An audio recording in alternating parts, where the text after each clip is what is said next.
Hello. In this video I'm going to introduce basing for beginners. This way you can determine what base is the right size for your minis, and you can also determine what to do with the bases for your minis in order to have them looking nice. Now, let's get started. What we have here is called a Scenic Base. The reason I'm showing this as an example for the first base is because sometimes when you buy starter boxes for a Warhammer 40k or Malifaux, usually Age of Sigmar is really good with this kind of thing. They'll have scenic bases. Generally, scenic bases are there to convey a scene or a narrative setting within something. And generally they are something like this, a tactical rock or something rather boring many times. This is neat though, but yeah. Scenic bases are often hard to sometimes come by, when they're done properly at least. Now, the next example we have isn't necessarily the scenic base, it is instead the pre-sculpted base. The way the pre-sculpted base works is the pre-sculpted base is a part of the miniature. A lot of 3D printed minis have this, and also these sorts of miniatures that are made of a soft plastic. This is a Reaper mini that I was going to proxy into a Nurgle army that I never got around to. Now I'm going to probably use him in a horror campaign because he looks very Nurgly, especially that axe. But as you can see, he had a base that was sculpted and attached to him in the molding process.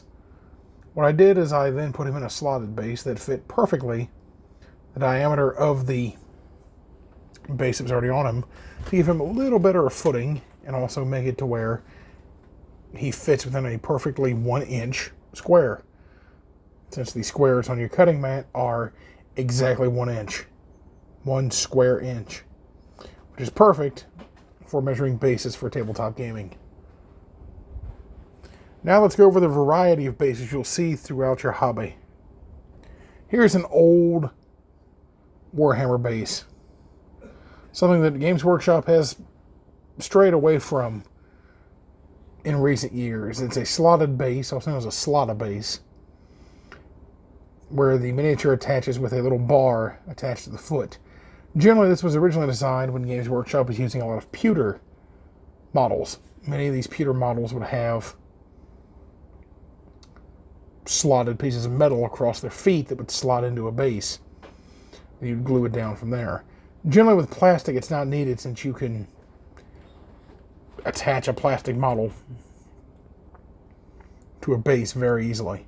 And again, it being a 32mm base, it's a 25mm base, I'm sorry. It being a 25mm base, it just happens to overlap a 1-inch square just a little bit. Which, depending on what game you're using, is not the best. But we haven't seen this style of base in a long time. Here is the traditional Games Workshop base. This is what Games Workshop and many other companies choose to use. This is just a basic black base. Very simple. There's a textured surface. In all honesty, there's nothing wrong with these. These are made if you know what you're doing with some basic basing, which we will get to in this video. But then there's the old school Games Workshop bases that were square. I know this base has seen better days. It was from a job lot on eBay. I have the models on my shelf behind me, but I put them on round bases so they could fit in a modern army. This was the standard for tabletop gaming for years, for decades. Sometimes it's still the standard depending on what game you play. And these are designed to fit perfectly into a 1-inch space. That would lead us to our next type of slotted base. And the final slotted base we'll see here, Games Workshop's 25 millimeter was what you saw on the Space Marine back here. This, what you saw back here, was the 32 millimeter. This is the 25 millimeter. This is made for your traditional 28 millimeter mini. And again, it has the slot because it's designed for an era when you had metal models still. When you had metal slots that you could slide into these bases. And again, given its size, you can perfectly fit it in a 1-inch square. Now, the rest of the bases we'll look at in this video are not slotted bases. They are traditional flat bases. And here is the 32 millimeter lipped base. The lipped base is for when you do scenic terrain with your models. When you have terrains that you've made yourself out of plaster of Paris or various pieces of loose terrain or terrain in general. This is what you would use. It has a little concave area that's just deep enough to be able to fit everything. Here's the other type of lipped base you'll see. This is a large 40 mil base. This one's a little bit deeper of a concave given that it's a bigger base. Some companies will do a deeper concave than the somewhat traditional small concave in a lipped base. And generally that means you can fit more terrain in here. Usually people will fill this with a cardboard disc and then add on top of that cardboard disc using a variety of things. Usually plaster of Paris if you're me. But these also have the problem of they overlap quite a bit. These are more what you'd use for big characters or display models, or in something like a tabletop RPG, or they're what you would use for a character who can't fit on a traditional base. That's mostly what these are for. Your standard minis will be on a 25 or 32 millimeter base, either square or circular. Now, we look at Games Workshop's equivalent, which is the 40 mil base. And this one has the little holes pre-drilled. What this is for is a starter box mini, because they are all push fit. So they just peg into the little holes here in the base, and that's how they fit. They're not bad. They fit well. They're the standard Games Workshop base, so there's nothing really all that fancy with them. And your 50 millimeter base. The 50 millimeter base is one of the largest circular bases Games Workshop has, next to some of their huge models that have things like an 80 millimeter or 100 millimeter base, but I don't currently have any of those that aren't being used, and even if I did, I'm not going to get them out of storage for this video. So, they're big. They're quite big, actually. In all honesty, if you can't tell from the video, they're about the size of a duplex cookie. It's probably the best way to describe these in size. Or, they are one Space Marine big, or one Reaper Mini big. Again, these are not typically something you would use on tabletop all too often for RPGs, given size limits. These are something that's specifically more of a Warhammer size, just given their size limits. And the fact that this would be really hard to work into a campaign of any RPG that, you know, it takes up 4 squares on a board. But then we do have a 75 millimeter base. This is just perfectly round. This is the sort of base you get with like WizKids minis and things. Oh, see? Yeah, WizKids. I don't particularly care for these. They're just a thin piece of acrylic. I don't think they typically are that good of a base. They're thin. They're kind of cheap. Kind of flimsy. I don't think they really cover well. You can bend them.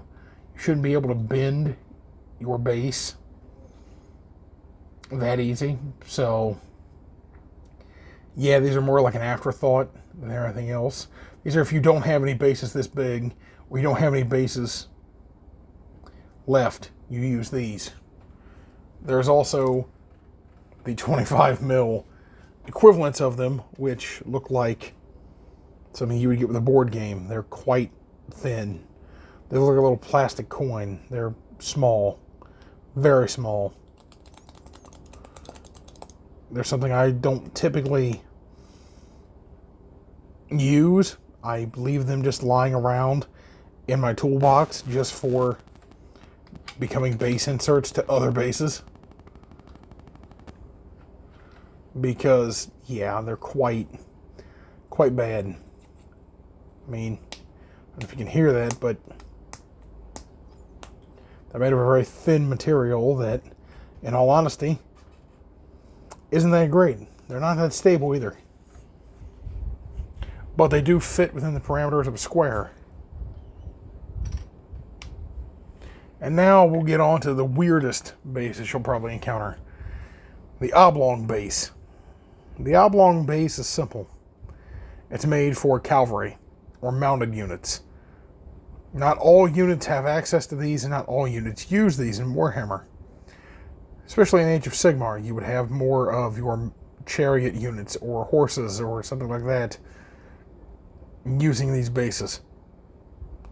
Typically, these are not bases used in any other board game or any other tabletop game, unless it's Games Workshop property, given how awkward these are.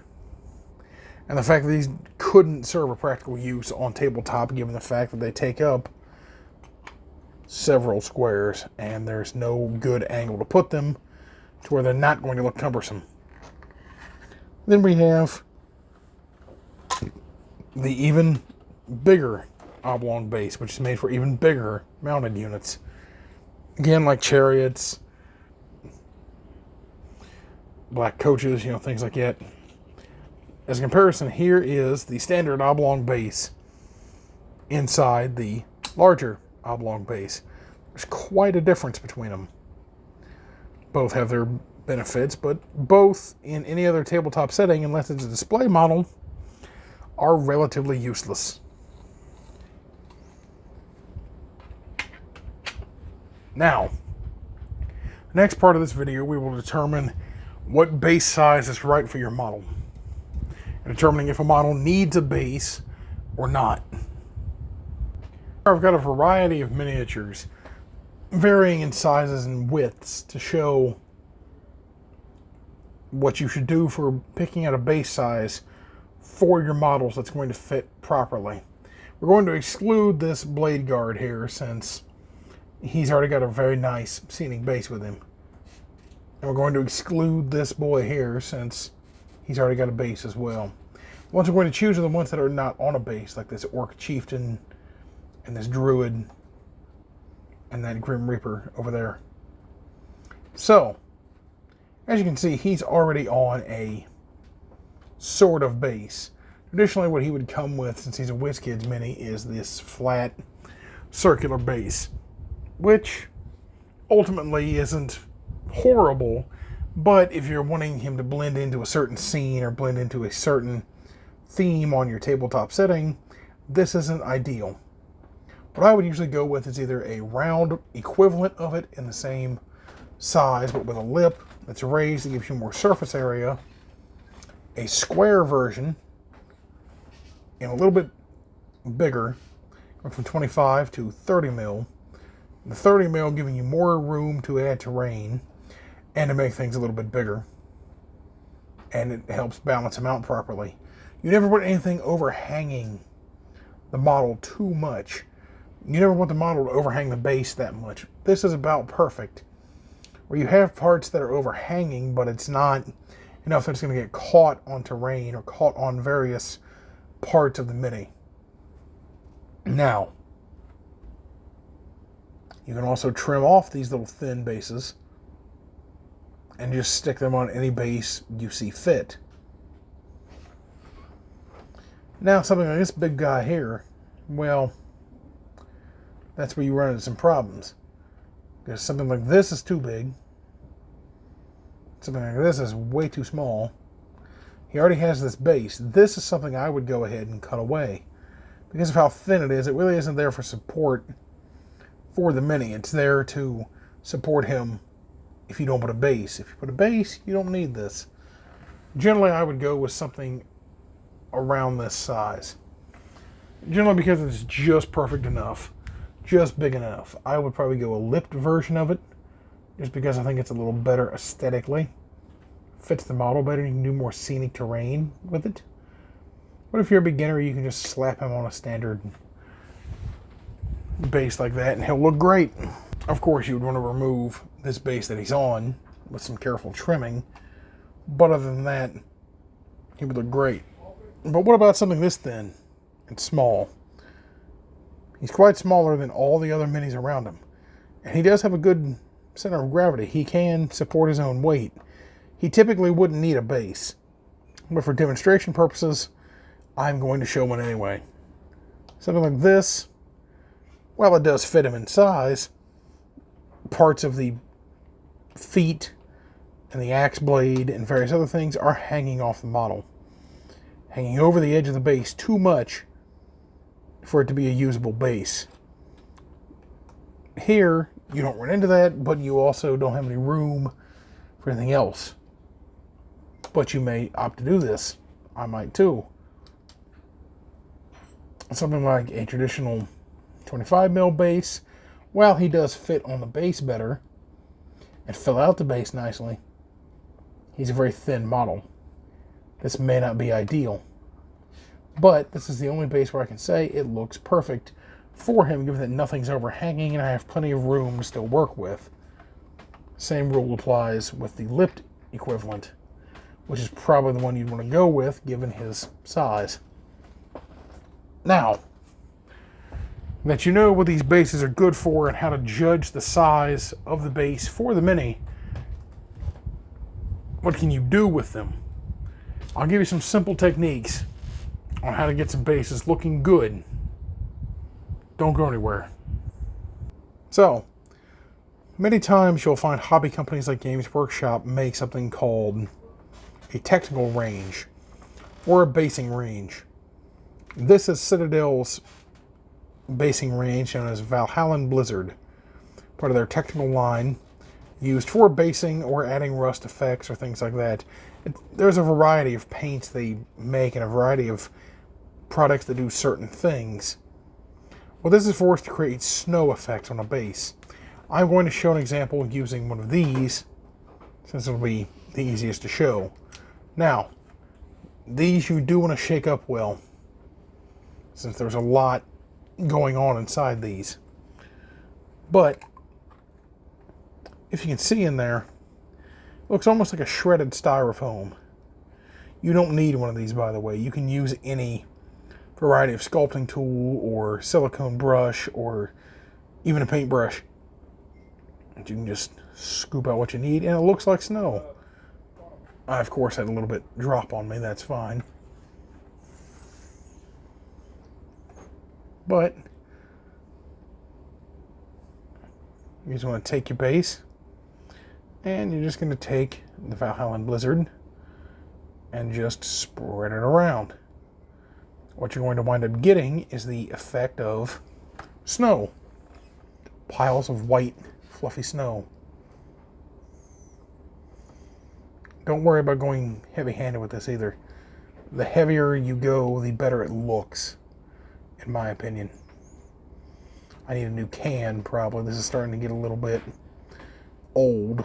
Starting to show some of its age, but it may look strange now, but when it dries, it does give a nice snow effect. And if you're like me and you find yourself rarely doing snowy bases, then you probably won't get much use out of this. Now, snowy bases come in handy, especially for newcomers. And you can see from here, it really does look like snow. Just set it there off to the side. Generally, that's the best I would recommend for newcomers, since these pre-packaged ones are very simple, they're very easy to use, they're very foolproof. They're very good for a beginner. And you can just wipe off your tool, whatever you're using, you can just wipe it off on a cloth. That's nothing special, it's just a cotton cloth. The next one I'm going to show are two other options that are very basic, but do about the same thing. This is something made by AK Interactive for their diorama series. It's a neutral texture for earth. What this is essentially watered down spackle and sand. And after opening the bottle, you can see that's exactly what it looks like. Very thick, very heavy substance, but also very coarse. Allow me to demonstrate. Just put it on like you're applying really anything. You can even just paint this on with a brush if need be. With this, if you go in more of a stippling pattern, you'll create more of an actual texture. More of like an earthy, craggy terrain. And by doing that, you'll create a really nice looking set of bases for anything. Now, this comes pre-packaged as white. I typically like to do something like that. Put just a small little amount of texture in there. And just set that off to the side. Generally, what you want to do, though, with these is since they come pre-packaged white, most of the AK texture mediums do, they can be painted to any variety of colors you see fit. If you would like that to be black or an earthy color, you can do that. AK makes another one, which is a crackle effect. I would show this on camera, but the tin pretty much shows it. It'll do exactly this effect. This is a little more complicated. This requires a little more patience and a little more effort.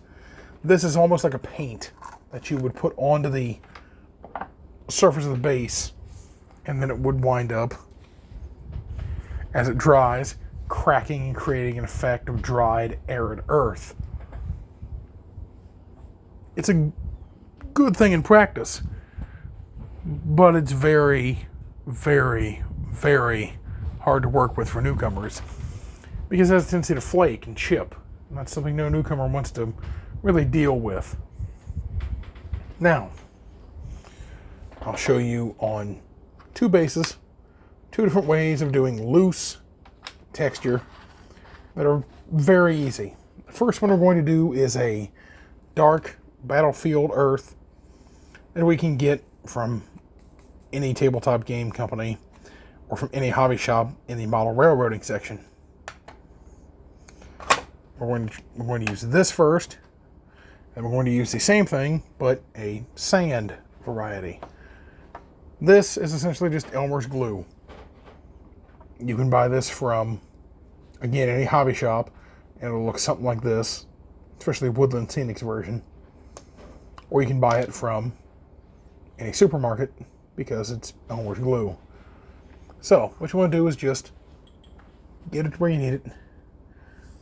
Squeeze some out onto your base. I'd say go about maybe a smidgen more. You'll generally just want to get a nice, liberally sized amount. That might look like too much. It's not, trust me. Same rule applies to this one. Just get a good sized blob on there. And again, you can never have too much of this. What you want to do is remember, always clean the tips of your glue bottles. So wipe that off onto a rag. Same rag you've been using. You'll be fine. You get that little bit of fluff off here. Okay. Now, take our tool and just spread this around best we can. This will dry clear, by the way. It's not going to dry a white. The reason I recommended Woodland Scenic's glue is because you can see it's a little bit thicker than traditional school glue, since some school glues tend to be a little bit thin for my liking. Elmer's, one of the last bottles of what I bought, was kind of thin. I don't understand why. Now, what I like to do is I like to prep my workspace. This is just an old piece of card that I literally have sitting next to my desk for stuff like this. For stuff just like this. This is literally a piece of cardboard I keep by my desk for this type of thing. We're just going to take them. If they go off camera, it's because I'm placing them on a sheet of cardboard. Move some of these bases out of the way. And we'll just put this in frame. Now, the reason you want to keep a clean area, and you want to be able to use an area like this, it's simple. The method we're going to use to do this. You may want to use a pair of tweezers. I would recommend using a pair of tweezers for this, just to gently pry up on the base rim. Hold it by the rim so that way you're not getting your hands covered in this. And just stick it in the drain, work it around. Tamping it down. Don't be afraid to really get it down in that little canister. It's not going to hurt it any.